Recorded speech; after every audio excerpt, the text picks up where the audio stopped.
সবাই কেমন আছো? আমি জয়ী। আমার ভিডিওতে তোমাদের সবাইকে স্বাগত জানাই। আজকে চলে এসেছি একটা লক্ষ্মীর ভাঁড় নিয়ে। আসলে কালকে যখন বাজারে যাচ্ছিল তখন আমি বললাম যে আমার জন্য একটা লক্ষ্মীর ভাঁড় আনবো। দেখলাম যে এই লক্ষ্মীর ভাঁড়টা নিয়ে এসছে। ভাঁড়টা একটু অংশ কালো কালো পোড়া পোড়া দাগ ছিল, তো দাগগুলো দেখতে খুবই খারাপ লাগছিল। তো আমার মনে হলো যে এই ভাঁড়টাকে একটু নতুনত্ব কিছু দেওয়া যাক, কিছু একটু নতুন করা যাক এবং ইউনিক কিছু। সেই জন্যই বসে পড়লাম বেস কালার নিয়ে, হোয়াইট কালার। আমি হোয়াইট পেন্ট দিয়েই কালারটা করেছি। তো প্রথমে কিন্তু মাথায় ভাবিনি যে কালারটা কি করব বা ডিজাইন কি বানাবো বা কেমন লাগবে বা কিছু, জিরো আইডিয়া। শুধু মনে এটাই ছিল যে এমন একটা করব, দেখতে যেন একটু ইউনিকও লাগে, সবার থেকে আলাদা হয় আর সুন্দরও হয়। তো যেই ভাবা সেই কাজ, বসে পড়লাম পেন্ট নিয়ে কালার করে নিচ্ছিলাম। প্রথমে কালারটা হাতে লেগে যাচ্ছিল, যেহেতু ধরার সমস্যা ছিল। পরে ভাবলাম যে আমি তো ভুল করেই কালারটা করেছি। প্রথমে ওপরটা ফাঁকা রেখে যদি কালারটা করতাম তাহলে করতে অনেক সুবিধা হতো। কি করব, ভুল থেকেই মানুষ শিক্ষা পায়, আমিও পেলাম। তো সেই জন্য নিচের কালারটা একদম তলায় রঙটা দিলাম না, কারণ তলার রঙটা দিতে গেলেই আমার পুরো হাতে লেগে যেত। সেই জন্য তলাটা ছেড়ে পুরোটাতে রং করে নিলাম। হোয়াইট পেন্টটা দেওয়ার পরে এমনিতেই অনেক সুন্দর লাগছিল। তো এটার উপর কিছু করতে প্রথমে ইচ্ছে হলো না। তারপর ভাবলাম যে না করলে কেমন হয়ে যায়, আমার বাড়ির জিনিস, আমার জিনিস, তার উপর পেন্ট হবে না, এটা কি কোনো কথা? একটু তো কলকা করতেই হবে বা একটু তো কিছু ইউনিক ডিজাইন করতেই হয়। কালার করার পর আমি 1 ঘন্টার মতো ছেড়ে দিয়েছিলাম জিনিসটাকে শুকোনোর জন্য। দেখলাম যে খুব ভালোভাবেই শুকিয়ে গেছে। বসে বসে ভাবলাম যে কি করব। ভাবলাম যে একটা কার্টুন ফেস দেওয়া যাক, কেমন লাগে। এটাকে ভাঁড়টার ওপরের এই অংশটাকে আমার নাকের মতো এবং ভাঁড়ের ছিদ্রটাকে আমার মুখের মতো দেখতে লাগছিল। ভাবলাম যে এইটা দিয়েই কাজে লাগিয়ে একটু হাস্যকর কিছু করা যাক। হাস্যকর বলতে কার্টুন ফেস ছাড়া আর কি করা যায় বলো? সেই জন্য বসে পড়লাম একটা কার্টুন ফেস আঁকতে।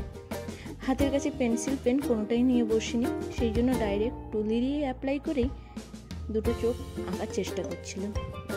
দেখলাম যে একটু উল্টোপাল্টা হচ্ছে নাকি, একটু বানালাম, আবার দেখলাম যে ঠিক আছে। তো তোমরাই দেখে বলো তো ঠিক লাগছে কিনা। আসলে জিনিসটা ঠিক লাগলেও একটু আদ্র মনে হচ্ছিল বেঁকে গেছে। সেই জন্য আবার বসলাম এটাকে ঠিক করতে। কিন্তু ওই যে ফার্স্টেই কালার করে দিয়েছি, তাই এমনভাবে ঠিক করতে হবে যাতে জিনিসটা দেখতেও সুন্দর লাগে এবং করার পরে কোনো ভুল করেছি বলে কেউ বলতেও না পারে যেটা ভুল হয়ে গেছে বলে এরকমভাবে ঠিক করছে। তো সেইভাবে সেই কাজ, চলো হুট করেই যেহেতু মাথায় এসেছে, কোনো প্রিপারেশন ছাড়াই, তাই আগে কলম দিয়েও এঁকে নিইনি। ওই যে আলসে গরু, লোক বলে না অলস গরু, কোথাও যেতে চায় না, এক জায়গাতেই বসে থাকে, সেই অলসতাই আমার। অলসতাই হলো কাল। এই অলসতার কারণে বিভিন্ন জিনিস, বিভিন্ন কাজ কত লেটে হয় কি জানি বাবা। ওই অলসতার কারণেই আজকে আমার পেনটাও উঠে নিয়ে আসা হয়নি, আর যার জন্য একটু ভুল হয়ে যাচ্ছিল বলে আবার সেটাকে শুধরোনোর জন্য ঠিক করতে শুরু করতে হলো। কিন্তু দেখো ভুলটা কিন্তু বোঝাই গেল না ঠিক করার পর। তোমরা কি ধরতে পারছো যে ভুল হয়েছে জিনিসটা? অবশ্য না বললে অন্তত নিশ্চয়ই বুঝতে পারতে না। আবার কেউ কেউ হয়তো বুঝতে পারতে, সবাই তো আর বুঝতে পারতে না, সেটা তো বলা উচিত নয়। নিশ্চয়ই বুঝতে পারতে, যারা আর্টিস্ট আছো তারাও নিশ্চয়ই বুঝতে পারতে, আর যারা নর্মাল মানুষ আছো তারাও নিশ্চয়ই বোঝার চেষ্টা করতে। হয়তো দেখো চোখ দুটো আমি এঁকে নিয়েছি, কেমন লাগছে বলো? চোখ দুটো কি টানা টানা হয়েছে ওই পটল চেরা চোখের মতো? আসলে এটা পুরো টুনটুন মাসির মতো চোখ দুটো হয়ে গেছে না ওই ভীমের কার্টুনে। ছোটোবেলা আমারও ফেভারিট ছিল ওই কার্টুন, ভীমের কার্টুন, যেটাতে টুনটুনি মাসি লাড্ডু বানাতো আর ভীম এসে সব লাড্ডু চুরি করার চেষ্টা করতো। ওই কার্টুন দেখেই বড় হয়েছি।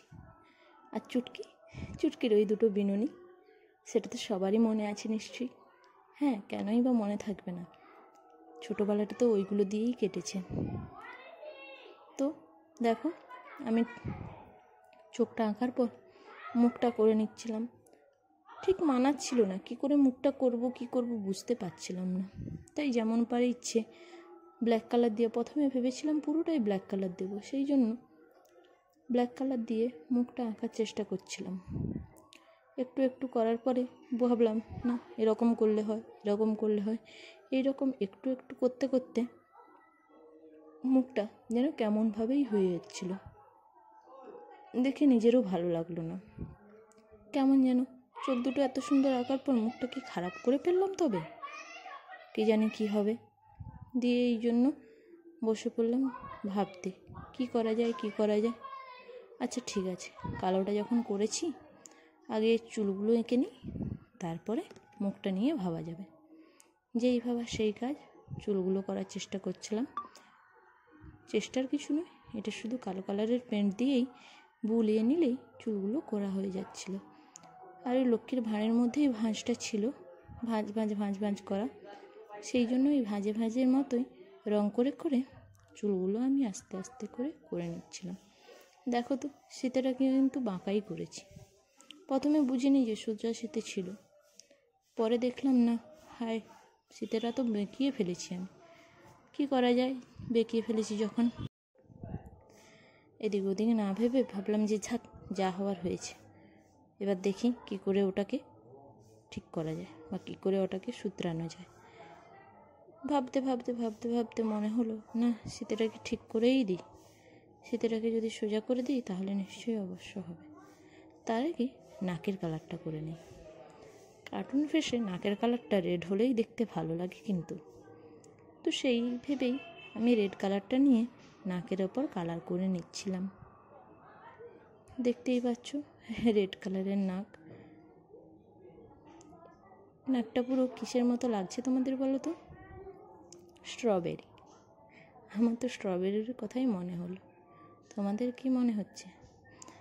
তারপরে আমি ওই রেড কালারটা দিয়েই ওই লিপের কালারটা একটু ব্রাউনিশ করার জন্য ব্ল্যাকের উপরেই রেডটা দিয়ে নিচ্ছিলাম। দেখো মাথাটা ঠিক করে বসছিলই না, শুধু উল্টে পাল্টে ঘুরে এদিক ওদিক ঘুরে যাচ্ছিল। ছেড়ে দিলে ওদিকে চলে যায়, কোনো মতে ছাড়তে পারছিলাম না। টুনটুন মাসি হবে, আবার তার বড় টিপ হবে না, সেটা তো নয়। টুনটুন মাসির বড় টিপের জন্যই তো টুনটুন মাসির পরিচয়, টিপ না হলে কি করে হবে। এই দেখো আমি ব্ল্যাক কালার দিয়ে কিন্তু শীতেটা পুরো ভরিয়ে দিয়েছি। তারপরে রেড দিয়ে ওটাকে সিঁদুর দিয়ে দিচ্ছি। টুনটুন মাসির ওই সিঁদুর সবটাই মনে পড়ে।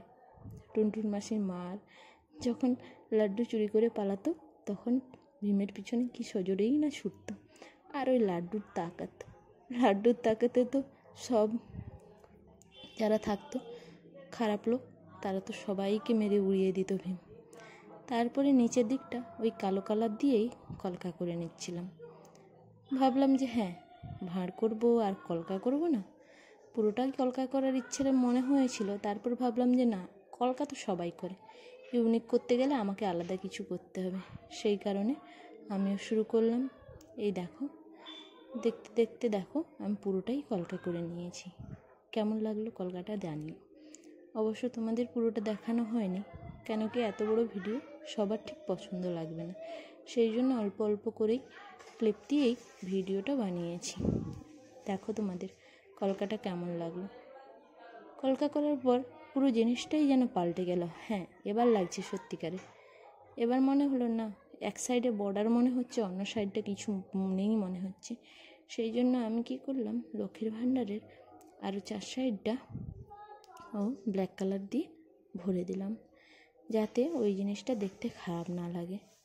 হ্যাঁ, এবার ঠিক লাগছে, এবার এটা দেখতে অনেকটাই সুন্দর লাগছে। তোমাদের কেমন লাগছে বলো তো? তোমরা কি পছন্দ করেছো? বা তোমাদের যদি পছন্দ হয়ে থাকে, প্লিজ আমাকে একটু সাপোর্ট করো, আমার পাশে থেকো, লাইক কমেন্ট শেয়ার অবশ্যই করো, এবং প্লিজ সাবস্ক্রাইব করো, আর পাশে থাকা বেল আইকন